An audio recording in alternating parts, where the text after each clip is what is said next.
முதல்ல இந்த மனிஷ் காசிப் யாரு, இவன் யாருன்னு தெரிஞ்சாதான் தமிழ்நாட்டை சுத்தி நடந்துட்டு இருக்கக்கூடிய இந்த பிஜேபியினுடைய சதி வலையே புரியும். இவன் எப்படி ஜேபி நட்டாவோட சேர்ந்தான், ஜேபி நட்டாவுக்கும் மனிஷ் காசிப்புக்கும் என்ன தொடர்பு? இது ஒரு திட்டமிட்ட சதி. தமிழர்களை ஒட்டுமொத்தமாக காவு கொடுப்பதற்காக இந்த பாஜக மோடி அரசாங்கம் மிகப்பெரிய சதி வேலை பண்ணிட்டு இருக்காங்க. அவங்களுடைய தேர்தல் லாபத்திற்காக, பீகார் வெற்றிக்காக இந்த செய்தியை அவங்க பரப்பிக்கிட்டு இருக்காங்க. நான் சொல்றது பொய்யா இருந்தா ஆல்ட் நியூஸ்னுடைய வெரிஃபிகேஷன், இந்த 5 வீடியோ இருக்கு பாத்தீங்களா, அந்த 5 வீடியோ குறித்து ஆல்ட் நியூஸ் வெளியிட்டு இருக்கக்கூடிய வெரிஃபிகேஷனை நீங்க எடுத்து பாருங்க. ரொம்ப தெளிவா இந்த பாஜக RSS குழு எப்படியெல்லாம் தமிழர்கள் மீது, தமிழர்கள் நிலத்தில் ஒரு மிக மோசமான வன்முறையை உருவாக்குவதற்காக திட்டம் போட்டிருக்காங்க அப்படிங்கிறது நமக்கு வெளிப்படையா தெரியுது. இது முழுக்க முழுக்க பாஜகவினுடைய தேர்தல் சதி. இதுக்கு பல வட இந்திய பத்திரிகைகளை துணை போறாங்க. இதை பார்க்கும்போது நமக்கு ரொம்ப அதிர்ச்சியா இருக்கு. தமிழ்நாடு இந்த நேரத்தில் விழித்துக் கொள்ளல அப்படின்னா இந்த பாஜக RSS சதிக்கு பலியாயிடுவோம். பீகார் மாநிலத்தில் பிஜேபி கூட்டணியுடைய வெற்றி மிகப்பெரிய சிக்கலுக்குள்ளாக இருக்கக்கூடிய நிலைமையில தமிழ்நாட்டில் பீகாரிகளுக்கு எதிராக ஒரு பிரச்சனை நடக்கு, தாக்கப்படுறாங்க அப்படிங்கிற ஒரு பிரச்சாரத்தை உருவாக்குறாங்க. குறிப்பாக மோடி அவர்களை அதற்கு எதிராக பேசிட்டு இருக்கிறாரு. எப்படி பார்க்குறீங்க இந்த விஷயத்தை? இதனால் வரைக்கும் பார்த்தீங்க அப்படின்னா பாஜகவை சார்ந்த ஐடி விங்குக்குள்ள இருக்கக்கூடிய அந்த வார் ரூம்ஸ் தான் இதை பண்ணிக்கிட்டு இருந்தாங்க. இப்போ பிரதமர் மோடியை ஓப்பனாக பேசியிருக்கிறாரு. ஏற்கனவே இதுக்கு முன்னாடி ஒரிசா தேர்தலையும் தமிழர்கள் மீதான வன்மத்தை அவர் கக்குனார். தமிழர்கள் ஏதோ இனவாதிகள், தமிழர்கள் ஒரு சதி செய்யக்கூடியவங்க, இந்த அப்படின்னு ஒரு ப்ரொஜெக்ஷனை தொடர்ச்சியாக உருவாக்குறதுக்கு இந்த பாஜக RSS முயற்சி பண்ணுது.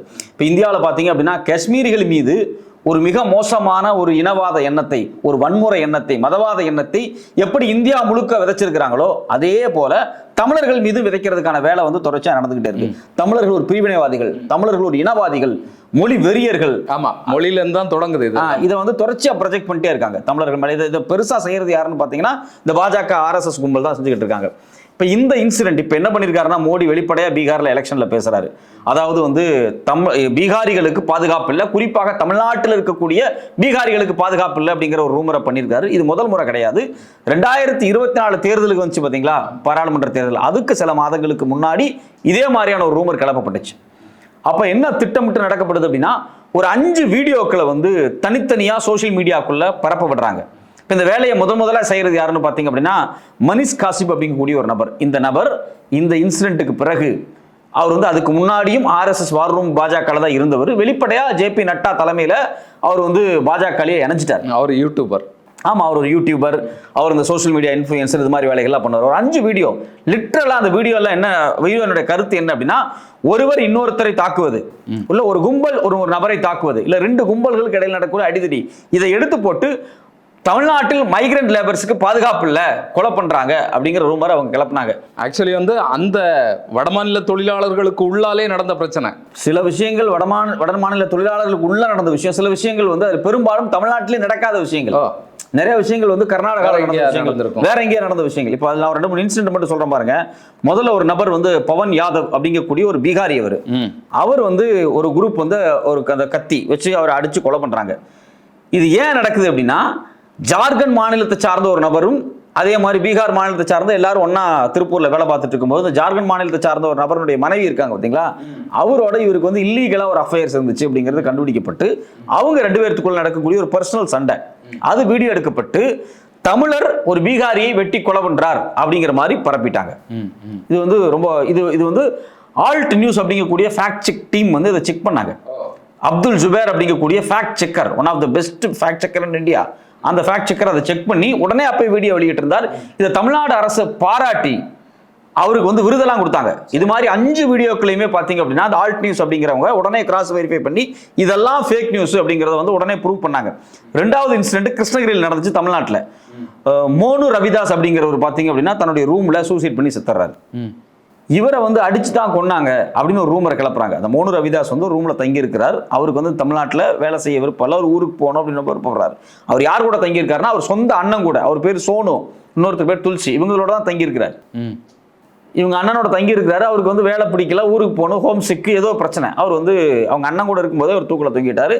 அவங்க அண்ணனே சொல்றாரு அது வந்து யாரும் அடிச்செல்லாம் கொலை பண்ணல, அவர் வந்து மன உளைச்சல் இப்படி பண்ணிட்டாரு அப்படிங்கிறத வந்து ஆதாரப்பூர்வமாக வெளியே வந்த விஷயம். ஆனால் இதையும் என்ன பண்ணிட்டாங்கன்னா தமிழர்கள் மேல, தமிழ்நாட்டு மேல வந்து ஒரு பழியை போட்டாங்க. இதே மாதிரி இன்னொரு இன்சிடென்ட், ஒரு வீடியோ வந்து ரொம்ப முக்கியமானது, ஹெட்டே போட்டாங்க, a man killed with axe and sickle அப்படின்னு போட்டு நடு ரோட்ல ஒருத்தனை வெட்டுற ஒரு போட்டோ போட்டாங்க. அது என்ன அப்படின்னு பாத்தீங்க அப்படின்னா, அன்வர் சாஹிக் அப்படிங்கக்கூடிய ஒரு கேங்ஸ்டர், அந்த கேங்ஸ்டருக்கும் இன்னொரு குரூப்புக்கும் இடையில நடந்த ஒரு சண்டை எங்க நடக்குதுன்னா கர்நாடகால ஆகஸ்ட் 8, 2021 நடக்குது. போலீஸ் அவங்களை அரெஸ்ட் பண்ணிருக்காங்க. இம்ரான் சௌத்ரி, தன்வீர் சௌத்ரி, அபீர் சௌத்ரி, ரேபன் சௌத்ரி, இவங்க எல்லாத்தையும் கர்நாடகா போலீஸ் கைது பண்ணி சிறையில போட்டிருக்கு. அந்த வீடியோவை எடுத்து வச்சு தமிழ்நாட்டில் தமிழர்கள் வந்து ஒரு பீகாரியை அடிச்சு கொலை பண்றாங்க அப்படிங்கிற வீடியோவை அவங்க பரப்புனாங்க. இது ஒரு முக்கியமான இன்சிடென்ட். இது ரொம்ப பெரிய பதட்டத்தை ஏற்படுத்துச்சு. இதே மாதிரி இன்னொரு வீடியோ என்னன்னா, ஒரு 3 பேர் ரோட்ல ஒருத்தர் வெட்டுற மாதிரி ஒரு வீடியோ போட்டு, இந்த வீடியோவும் தமிழ்நாட்டில் தமிழர்கள் ஒரு பீகாரியை வெட்டுகிறார்கள் அப்படின்னு போட்டாங்க. அந்த வீடியோ என்ன அப்படின்னு பாத்தீங்கன்னா, இதெல்லாமே டிஜிபி ஆபீஸ் போலீஸ் தரப்புல இருந்து கொடுக்கப்பட்டிருக்க ஆதாரங்கள். இது ஆல்ட் நியூஸ் டீடைலா அனலைஸ் பண்ணி வெளியிட்டு இருந்தாங்க. குறிப்பாக பாஜக ஆதரவு சார்ந்த ஒரு யூடியூபர் வந்து இந்த வீடியோக்களை போட்டு, terrorist attacks are being carried out on Hindi speaking people in Tamil Nadu, that the law is over in the country. அதாவது தமிழ்நாட்டில் தீவிரவாதிகள் ஒன்றாக சேர்ந்து பீகாரிகளை அட்டாக் பண்ணாங்க அப்படின்னு போட்டு தமிழ்நாடுனாவே உடனே தீவிரவாதிகள். அதாவது இவங்க வந்து தமிழ் மொழி அப்படின்னு பேசினாலே அவங்க தீவிரவாதிகள் அப்படின்னு போட்டுறாங்க. இதுல என்ன நடந்துச்சு அப்படின்னா, இடிவி பாரத் பப்ளிஷ் இந்த நியூஸை வந்து ஜனவரி 2022 2023 வந்து பப்ளிஷ் பண்ணிருக்காங்க. இந்த விக்டிம் யாருன்னு பாத்தீங்கன்னா ஜன்கம் சைதன். இவர் ஹைதராபாத்ல நடந்த ஒரு அடிதடி சண்டை வீடியோ அது. இதை போலீஸ் வழக்கு பதிவு பண்ணி இன்னைக்கு வரைக்கும் இந்த வீடியோ வழக்கு பதிவு எல்லாமே இருக்கு. இதே மாதிரி ஒரு சின்ன ஒரு கும்பலான ஒரு இடத்துல வச்சு ஒருத்தரை வந்து இன்ஜுரி பண்ணி அடிக்கிறாங்க. அந்த வீடியோ என்னன்னு பரவுது அப்படின்னா, தமிழ்நாட்டில் வந்து திருப்பூர்ல வந்து கோயம்புத்தூர்ல ஒரு மிக மோசமான ஒரு 2 அதாவது பீகாரியை அடிச்சு கொலை பண்றாங்க அப்படிங்கிற ரூமர் பரப்புனாங்க. இது 2 கேங் இடையில் நடந்த ஒரு சின்ன சண்டை, பீகாரிஸ்குள்ள நடந்த சண்டை.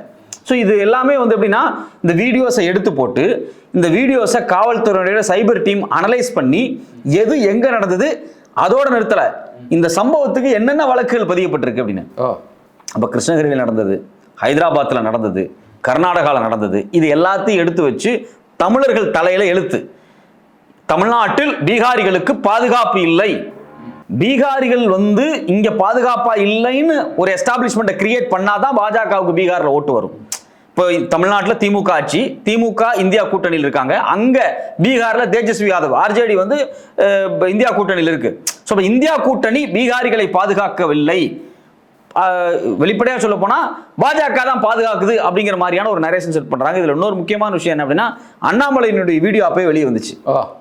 2023 அண்ணாமலை ஒரு வீடியோ வெளியிடுறார், ஒரு பிரஸ் மீட்ல பேசுறார். பீகாரிகள் இங்க பாதுகாப்பாக தான் இருக்கிறாங்க, வட மாநிலத்தவர் இங்க பாதுகாப்பாக தான் இருக்கிறாங்க, இது மாதிரியான பொய் செய்திகளை நம்ப வேண்டாம் அப்படின்னு சொல்லி அவரே பேட்டி கொடுக்குறாரு. நீங்க இன்னும் மோசமான விஷயம் என்னன்னா, பீகார்ல இருந்து ஒரு குழு, அவங்க காவல்துறையால் நியமிக்கப்பட்ட ஒரு குழு திருப்பூர், கோயம்புத்தூர் பகுதிகளுக்கு போய் ஆய்வு பண்ணி இதை ரிப்போர்ட்ஸை கொடுத்து அப்படியெல்லாம் ஒன்றும் இல்லைன்னு சொன்னாங்க. பல பத்திரிகைகள் அதை வந்து வெளிப்படுத்தினாங்க. முக்கியமான விஷயம் என்ன அப்படின்னா, அந்த நேரத்தில் நவராத்திரிக்கு ஊருக்கு போனவங்க, ஹோலிக்கு ஊருக்கு போனவங்கன்னு சொல்லி சில ஏதோ ஒரு விசேஷ விழாக்களுக்கு போனவங்களை எல்லாம் போட்டோ எடுத்து வந்து மாநில தொழிலாளர்கள் வெளியேறாங்க. பதட்டம் எங்க ஊர்ல எல்லாமே ரொம்ப பதட்டமாக இருந்தது. வடமாநில தொழிலாளிகள் நிறைய பேர் வந்து கடலுக்கு போறாங்க, அவங்க மத்தியிலே மிகப்பெரிய பதட்டம். ஆனா அவங்களுக்கு வந்து உண்மை தெரியாதுல்ல. அவங்க வீடியோ பார்க்கும்போது தமிழ்நாடு இப்போ நீங்க சொல்றீங்க, நீங்க வந்து நாகர்கோயில் இருக்கீங்க, திருப்பூர்ல ஒரு சம்பவம் நடந்திருக்கிறதாக ஒரு வீடியோ வந்தா யாருக்கு தெரிய போகுது? இன்னும் சொல்ல போனா நாகர்கோயில் டவுன்ல ஒரு சம்பவம் நடந்திருக்குன்னு சொன்னா கூட கடலோர இருக்கிற மக்களுக்கு செய்தி தெரியாது. யூடியூப்ல வர்றதை பார்ப்பாங்க. வடமாநில பீகாரிஸ் என்ன பண்ணுவாங்க, அந்த செய்தி எங்க இருந்து வருதுன்னே தெரியாம வரும். அப்பா இப்போ நாகர்கோயிலுக்குள்ள இப்படி நடக்குதா, திருப்பூர்ல நடக்குதா, கோயம்புத்தூர்ல நடக்குதா அப்படின்னு ஒரு பதட்டம், ஒரு ரொம்ப மோசமான ஒரு பதட்டத்தை அவங்க உருவாக்க முயற்சி பண்ணாங்க. அதை வந்து எப்படியோ வெற்றிகரமாக அன்னைக்கு தமிழ்நாடு அரசும் சரி, வட இந்தியாவில் இருக்கக்கூடிய நேர்மையான ஊடகவியலாளர் எல்லாம் ஒன்னா சேர்ந்து அதை முறியடிச்சிட்டாங்க. திருப்பி இப்போ வந்து பிரதமர் நேரடியாக அதை கிளப்ப முயற்சி பண்றாரு. நான் இன்னொரு சம்பவத்தை சொல்லிடுறேன். குஜராத்தில் இது மாதிரி ஒரு சம்பவம் நடந்துச்சு. குவிண்ட் பத்திரிகை வந்து கட்டுரை எழுதியிருக்காங்க, 2 கட்டுரை போட்டிருக்காங்க. 12,000க்கும் அதிகமான பீகாரி தொழிலாளர்கள் குஜராத்தில் வேலை பார்த்து கொண்டிருந்தவர்கள் இரவோடு இரவாக அங்கிருந்து கிளம்பி போனாங்க அப்படின்னு சொல்லி ஒரு ரூமர் வந்துச்சு. எப்படி அந்த ரூமர் வருதுன்னா, அங்கே ஒரு பொண்ணு, ஒரு சின்ன குழந்தை ரேப் பண்ணி கொல்லப்படுது. அதன் அடிப்படையில் ஒரு மிக மோசமான ஒரு பரவலை உருவாக்குறாங்க. பீகாரிகளை அடிக்கிறாங்க, பீகாரிகளை தாக்குறாங்க, பீகாரிகளுக்கு பாதுகாப்பு இல்லைன்னு சொன்னோடனே உண்மையிலே பீகாரிகள் பயந்து ஒரு 12,000 பேர் குஜராத்தை விட்டு வெளியே போயிருக்கிறாங்க. இது அந்த மாநிலத்தில் இருக்கக்கூடிய சிறு குறு தொழில் நிறுவனம் இருக்கு பார்த்தீங்களா, இதனுடைய அசோசியேஷன் தலைவர் பேட்டி கொடுக்குறாரு. இது மாதிரிலாம் பண்ணாதீங்க, தொழில் வளர்ச்சி பாதிக்கப்படுது அப்படின்னு சொல்லி வெளிப்படையாக ஒரு பேட்டி கொடுத்தாரு. ஆமா, இந்த சோசியல் மீடியா இதெல்லாம் 2 நாளைக்கு கட் பண்ணுங்க அப்படின்னு சொல்லி பேசி, சோசியல் மீடியாவை கட் பண்ணுங்க, வாட்ஸ்அப் குரூப்பை கட் பண்ணுங்க அப்படின்னு பேசினாங்க. இல்ல அது என்னன்னா, இப்போ வாட்ஸ்அப்ல வர்றது, அந்த யூனிவர்சிட்டியில வர்றது தான் உண்மையான செய்திகள் இது வந்து நினைச்சு தான் இது பண்ணிட்டு இருக்கு. இது நீங்க சொல்றது எனக்கு உண்மையிலே ரொம்ப நான் வந்து வரலாறை எடுத்து படிக்க விருப்பப்படக்கூடிய ஒரு ஆள். நான் வந்து இப்போ இந்தியன் ஹிஸ்ட்ரி எடுத்துக்கிட்டா நான் டிடி கோசாம்பி, ஆர்.எஸ். சர்மா, ரோமிலா தாப்பர் இது மாதிரியான புத்தகங்களை நான் படிப்பேன். இப்போ தமிழ்நாட்டு வரலாறை பொறுத்த வரைக்கும் கே பிள்ளை மாதிரி சில வரலாறு புத்தகங்கள்லாம் படிப்போம். இப்போ என்ன தமிழ்நாட்டிலேயே ஒரு மனவேதனையான விஷயம் என்ன அப்படின்னா, இந்த சாதிய வரலாறு, இனக்குழு வரலாறு பேசக்கூடியவங்க தனக்கான ஒரு வரலாறை எப்படி இல்லாமல் அப்படியே கிரியேட் பண்ணுற போக்கு இருக்குது. அப்போ இதில் என்ன இருக்குதுன்னா, இந்த போக்கு இருக்கு பார்த்தீங்களா, இந்த போக்கே எப்படி எங்கிருந்து வருதுன்னா சோசியல் மீடியாலேருந்து வருது, வாட்ஸ்அப்ல இருந்து வருது. நாமெல்லாம் யார் தெரியுமா, நம்ம என்ன பரம்பரை தெரியுமா அப்படின்னு சொல்லி ஒரு நீளமான போஸ்ட் எழுதுறது. ராஜராஜ சோழன், ராஜேந்திர சோழன், பெரும்பாட்டன். இப்போ இது வந்து இந்த வரலாற்று போக்கு இருக்கு பார்த்தீங்களா, இதுல உண்மையே இருக்காது. ஏதோ ஹாஃப் ட்ரூத்னு சொல்லுவாங்க, பாதி உண்மையை வச்சுக்கிட்டு மீதியை பில்டப் பண்றது, மீதியை மறைச்சிடுறது. அப்போ இப்போ இந்த இன்சிடென்ட் பார்த்தீங்க அப்படின்னா இது வந்து பாதி உண்மைன்னு என்ன, ஒருத்தர் இன்னொருத்தரால் அடிக்கப்பட்டார், வடமாநில தொழிலாளர்கள் பாதிக்கப்பட்டாங்க அப்படிங்கிறது உண்மை. ஆனா இது தமிழ்நாட்டில் திட்டமிட்டு தமிழர்கள் செய்ததாக சொல்றது பொய். எல்லாத்தையும் நம்ம தலையில. ஆமா, பாதி உண்மை அப்படிங்கிறது பொய்யை விட ஆபத்தானது, பாதி உண்மை அப்படிங்கிறது பொய்யை விட வேகமா பரவும். பொய் கூட ஈஸியா கண்டுபிடிச்சலாம், ஆனா பாதி உண்மை வந்து விறுவிறுன்னு பரவும். இதனாலதான் இந்த சாதிய வரலாறு எழுதுறாங்க பாத்தீங்களா, இந்த இனப்பெருமை வரலாறு எழுதுறாங்க பாத்தீங்களா, இது எல்லாமே வேகமா பரவருக்கு என்ன காரணம், அதுல பாதி உண்மை இருக்கும், மீதி பாதி அப்படி பயங்கரமா பரவிடும். ஸோ அப்போ இது யாரும் ஃபேக்ட் செக் பண்ண முடியாது, ஏன்னா அது வாட்ஸ்அப்ல வந்திருக்கும். நீங்க அதுல வாட்ஸ்அப்ல வந்தது நீங்க யார்ட்டையும் போய் வெரிஃபை பண்ண முடியாது. இல்ல வாட்ஸ்அப்ல வந்த உடனே ஒரு 10 பேருக்கு அடிச்சிருவாங்க. ஆமா, என்னன்னு பார்க்காமலே 10 ஃபார்வர்டு உடனே. ஸோ இப்போ நான் என்ன கேட்குறேன், தமிழ்நாடு மாதிரியான படித்த சமூகங்கள்கிட்டயே இது மாதிரியான நரேட்டிவ் செட்டிங்காக இந்த நரேட்டிவ் செட்டிங் வந்து எடுபட்டுருக்கு. இப்போ இந்த நரேட்டிவ் செட்டிங் எடுபடும் போது பீகாரிய மாதிரியான படிக்காத மக்கள்கிட்ட இந்த நரேட்டிவ் செட்டிங் ரொம்ப ஈஸியாக எடுபடும். நீங்கள் வந்து திரிபுரா மாநிலத்தில் வந்து கிட்டத்தட்ட ஒரு 25 வருஷம் அங்கே வந்து இடதுசாரிகள் தான் ஆட்சியில் இருக்காங்க. அந்த இடதுசாரி ஆட்சிக்கு எதிராக எப்படியாவது பாஜக அங்கே போய் ஸ்டாண்ட் ஆகி நிற்கணும் அப்படின்னு வந்து முயற்சி பண்ணுறாங்க. இந்த ஆட்சியை நாம் எப்படியாவது குறை சொல்லி இவங்களை இல்லாமல் பண்ணணும் இடதுசாரிகள்னு ஒரு முயற்சி பண்ணும்போது எந்த குறையுமே அவங்களால சொல்ல முடியல. அப்போ அவங்க என்ன பண்ணுறாங்க அப்படின்னா, ஒரு ஸ்டடி பண்ணுறாங்க.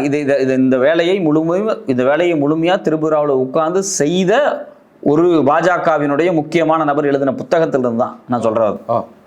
அவர் அங்கே போய் வந்து முழுக்க என்ன பண்ணுறாரு அப்படின்னா, ஓட்டர்ஸ் லிஸ்ட் எடுத்து ஓட்டர்ஸ்னுடைய பெர்சன்டேஜை செக் பண்ணுறாங்க.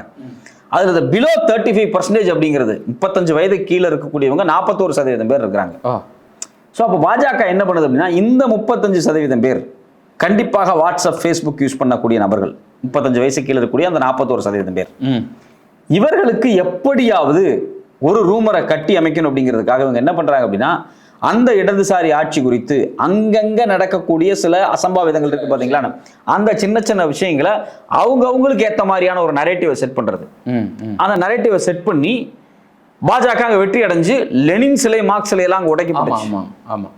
ஸோ அப்போ இப்போ தமிழ்நாட்டை பொறுத்த வரைக்கும் நீங்கள் பார்த்தீங்கன்னா, ஆர்எஸ்எஸ்னுடைய சோஷியல் இன்ஜினியரிங் எப்படி ஒர்க் பண்ணோம் அப்படின்னா, தென் மாவட்டங்களில் போய் உட்காந்துக்கிட்டு, அவங்க என்னென்ன மேற்கு மாவட்டங்களில் போய் உட்காந்துக்கிட்டு தலித் விரோத ஒரு கருத்து இருக்குது பார்த்தீங்களான்னு, அந்த கருத்தை விசிகாவை மையமாக வச்சு தலித் விரோத ஒரு கருத்தை வந்து யார்கிட்ட பரப்புறது, ஒரு பிசி எம்பிசிட்ட பரப்புறது. அவங்களுக்கு ஏற்ற மாதிரி ஒரு சாதிகள், ஆமா, அது ஒரு நரேஷன் செட் பண்ணுவாங்க. அதுக்கு ஆர்எஸ்எஸ் காரன் ஒருத்தர் இருப்பான். தலித்துக்களுக்கு உள்ள உட்கார்ந்து ஒரு ஆர்எஸ்எஸ் காரன் ஓபிசி மனநிலையில் இருக்கக்கூடிய ஒருவங்களுக்கு ஒரு நரேஷன் செட் பண்ணுவான். இப்போ இந்த ஜாதி அந்த ஜாதிக்கு எதிராக ஒரு நரேஷன், அந்த ஜாதி இந்த ஜாதிக்கு எதிராக ஒரு நரேஷன் செட் பண்ணுவாங்க. இந்த நரேஷன் செட் பண்ணுற வேலையை இவங்க திரிபுராவில் பண்ணாங்க. நிறைய பழங்குடியின மக்கள் வாழ்றாங்க. அந்த பழங்குடியின மக்களுக்கு ஏற்ற மாதிரியான நரேஷன் செட்டிங் இவங்க வாட்ஸ்அப்பில் வந்து இப்படிதான் ஒரு ரூமர்ஸை கிளப்பினாங்க. இந்த நரேஷன் செட்டிங் அங்கே திரிபுராவில் ஜெயிக்கிறதுக்கு அவங்களுக்கு பெருசாக உதவி இருக்கு. அந்த எக்ஸாம்பிளை பல மாநிலத்தில் அவங்க இன்ஸ்டால் பண்ண முயற்சி பண்ணுறாங்க. இப்போ தமிழ்நாட்டில் பார்த்தீங்க அப்படின்னா, இப்போ அமித்ஷா வந்து தென் மாவட்டங்கள் இருக்கக்கூடிய தேவேந்திரோட வேளாளர் சமூகத்தில் போய் உட்காந்து சோஷியல் இன்ஜினியரிங் வேலை பண்ணுறாங்க. வட மாநிலத்தில் வந்து வன்னியர் சமூகத்துக்குள்ள உட்காந்து சில சோஷியல் இன்ஜினியரிங் பண்ணுறாங்க. அதுக்கு முன்னாடி மேற்கு மாவட்டத்தில் இருக்கக்கூடிய வெள்ளாள சமூகத்தில் போய் உட்காந்து ஒரு சில சோஷியல் இன்ஜினியரிங் பண்ணாங்க. இப்போ இந்த சோஷியல் இன்ஜினியரிங் இருக்குது பார்த்தீங்களா, இது எல்லாமே வாட்ஸ்அப்பில் நடக்கக்கூடிய விஷயங்கள் தான். ஒரு இடத்துல உட்காந்து ஃபேக்ட்ரி செட் பண்ணி இதை அமௌண்ட்டை வந்து ப்ரொடியூஸ் பண்ணுறது, அதாவது கண்டென்ட்டை ப்ரொடியூஸ் பண்ணிக்கிட்டே இருக்கிறது. இதில் முக்கியமான விஷயம் என்னென்னா, பாஜகவினுடைய இதில் ஒரு முக்கியமான விஷயம் என்ன அப்படின்னா, அவங்க வந்து அந்த கோல்டன் ஹவர்ஸை ரொம்ப ஷார்ப்பா பயன்படுத்துவாங்க.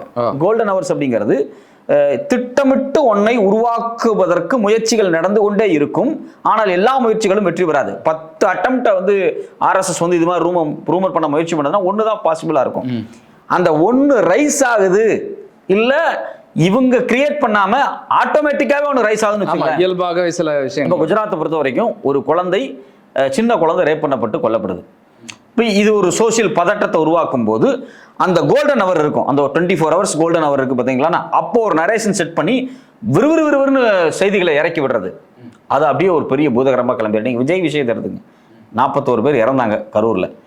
முதல் ஒரு நாள் இருக்கு பார்த்தீங்களா, அந்த ஒரு நாளை எப்படி ஆதவர்ஜனா டீம் வந்து நரேஷன் செட் பண்ணாங்க. இப்போ அந்த ஒரு நாள்ல வந்து மற்ற யாருமே இந்த நரேஷன் செட்டிங்கை யாருமே யோசிக்கவே இல்லை. நாம யோசிக்கவே இல்லை. மக்கள் செத்துட்டாங்க, விஜய் இப்படி பண்ணிட்டாரு, அங்க என்ன நடந்துச்சுங்கிறத மக்கள் எல்லாருமே யோசிச்சுக்கிட்டு இருக்கக்கூடிய நேரத்துல அப்ப என்னன்னா நியூஸ் தர்ஸ்ட் இருக்கு இல்லையா, அந்த தாகம் இருக்கு பாத்தீங்களா, என்ன நடந்துச்சுங்கிற ஒரு தாகம். அந்த நேரத்துல அழகா ஒரு இன்புட்டை கொண்டு கொடுத்து உடனே நரேஷன் செட் பண்றது. இதை வந்து ஆர்எஸ்எஸ் பக்காவா செய்யும். இப்போ இதை வந்து திரிபுரால செஞ்சிருக்காங்க, பல மாநிலங்களில் செஞ்சிருக்காங்க. அதே போல இதை வந்து பீகார்ல எலெக்ஷனுக்கு இப்போ பயன்படுத்தணும்னு அவங்க பார்க்குறாங்க. அதனுடைய ஒரு வெளிப்பாடு தான் தமிழர்களை பலி கொடுப்பது. ஸோ எப்படியாவது வந்து தமிழர்களை வந்து ஒரு இனவாதி, இப்போ தமிழர்கள் தமிழ்னு பேசுறாங்க இல்லையா, பேசினாலே இவங்க இனவாதி அப்படிங்கிற ஒரு செட்டப்பை கொண்டு வந்து. நான் என்ன கேட்குறேன், தமிழன் அதிகமாக வரி கொடுக்குறாங்க, நாங்கள் இனவாதியாக இருந்தால் எதுக்கு அங்கே வரியை வாங்குறீங்க? நீங்கள் ஏன் மொழிக்கு நீ எவ்வளோ பணம் ஒதுக்குற? சமஸ்கிருத வழக்குக்கு 2500 கோடி ஒதுக்குறீங்க, எங்களுக்கு 100 கோடி ஒதுக்கு, 74 கோடி ஒதுக்குறீங்க. எங்க பணத்தை வாங்கி நீங்க சமஸ்கிருதத்தையும் ஹிந்தியும் வளர்த்துக்கிறீங்க, வட மாநிலத்தை வளர்த்துக்கிட்டு எங்களை இனவாதின்னு சொல்றது இருக்குல்ல, இதை விட மோசமான நரேஷன் உலகத்துல வேற எதுவுமே இருக்காது. வளர்ச்சிக்கு பயன்படுத்துறதெல்லாம் நம்ம காசு. ஆமா, வளர்ச்சிக்கு பயன்படுத்துறதெல்லாம் நம்ம காசு, அவங்க மொழியை வளர்க்கறதுக்கு பயன்படுத்துறது நம்ம காசு, ஆயுர்வேதத்தை வளர்க்கறதுக்கு நம்ம காசு, எல்லாத்துக்கும் நம்ம காசு. அங்க போய் மகாபாரதத்துக்கு ஒரு மியூசியம் கட்டுறாங்க, ராமருக்கு கோயில் கட்டுறாங்க, அதை பண்றாங்க, இதை பண்றாங்க, எல்லா வேலையும் பண்றீங்க. இப்போ உத்தரப்பிரதேசத்தில் பார்த்தீங்க அப்படின்னா அவங்க டூரிசம் செட்டப் பண்றாங்க. அதாவது மகாபாரதத்துக்கான டூரிசம், ராமாயணத்துக்கான மியூசியம், இந்த செட்டப் எல்லாம் யார் அப்ப வீட்டு காசுல பண்றீங்க? வருஷம் தமிழ்நாட்டில் இருந்து இத்தனாயிரம் கோடி லட்சக்கணக்கான கோடிகளை பணமா ஒன்றும் இல்லை. கடந்த 5 வருஷத்துல மட்டும் தமிழ்நாடு கிட்டத்தட்ட ஒரு 8-10 லட்சம் கோடிக்கு மேல வந்து வரியா கொடுத்துருக்கு. எவ்வளவு திருப்பி கொடுத்துருக்காங்க? கிட்டத்தட்ட 2.5 லட்சம் கோடி கொடுத்து 2.25 லட்சம் கோடி கொடுத்துருக்காங்க. பேலன்ஸ் 5-6 லட்சம் கோடி எங்க போச்சு? எல்லாம் உத்தரப்பிரதேசம், பீகார் இது மாதிரி மாநிலத்துக்கு தான் போயிட்டு இருக்கு. அவங்க அங்க என்ன பண்ணிட்டு இருக்காங்க? கோயில் கட்டிட்டு இருக்காங்க, மதவாதத்துக்கு பயன்படுத்திட்டு இருக்காங்க. இது ஒரு ஃபெயிலியர் ஃபேக்ட். இவங்க பண்றது அப்படிங்கிறது ஒரு ஃபெயிலியர். நான் என்ன கேட்கிறேன், 10-15 வருஷமா இங்கிருந்து பணம் போயிட்டே இருக்குல்ல, அது குறைஞ்சிருக்கணுமா இல்லையா? அது அதிகமாயிட்டே தானே போகுது. நம்ம கொடுக்கறது அதிகமாயிட்டே தானே போகுது. அப்ப அதிகமாயிட்டே போகுது, அப்ப என் பணம் அங்க என்ன ஆகுது? என் பணம் அங்க வேஸ்டா போயிட்டு இருக்கு. ஸோ அப்ப தமிழர்களை இது மாதிரி சுரண்டி பிழைச்சிக்கிட்டு ஆனா தமிழர்கள் மீது ஒரு இனவாத முத்திரை குத்துறது அப்படிங்கிறது மிகப்பெரிய அயோக்கியத்தனம். இதை ரொம்ப கவனமா நம்ம பார்க்கல அப்படின்னா நமக்கு ஒரு அரசியலா ஒரு மிகப்பெரிய பின்னடைவை ஏற்படுத்துறதுக்கு இந்த ஆர்எஸ்எஸ் இந்துத்துவா குழுக்கள் வந்து சரி பண்ணுவாங்க. அது முறியடிக்கப்படணும். நிச்சயமா. இப்போ வரக்கூடிய செய்திகள் எல்லாம் வந்து பாஜகவுக்கு எதிராகத்தான் வந்துட்டு இருக்கு. பீகார்ல இருந்து வரக்கூடியதெல்லாம் இப்போ சமீபத்தில் வந்திருக்கக்கூடிய இது பிரசாந்த் கிஷோர் வந்து எதிர்கட்சியாக வந்துருவாரோ அப்படிங்கிற மாதிரி எல்லாம் பேச ஆரம்பிச்சிட்டாங்க. அந்த அளவுக்கு ரொம்ப டவுனாக போயிட்டு இருக்கிறாங்க.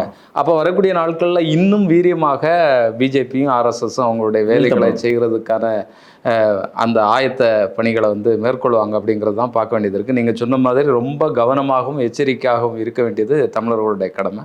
தொடர்ந்து பேசுவோம் இதை பற்றி. நன்றி.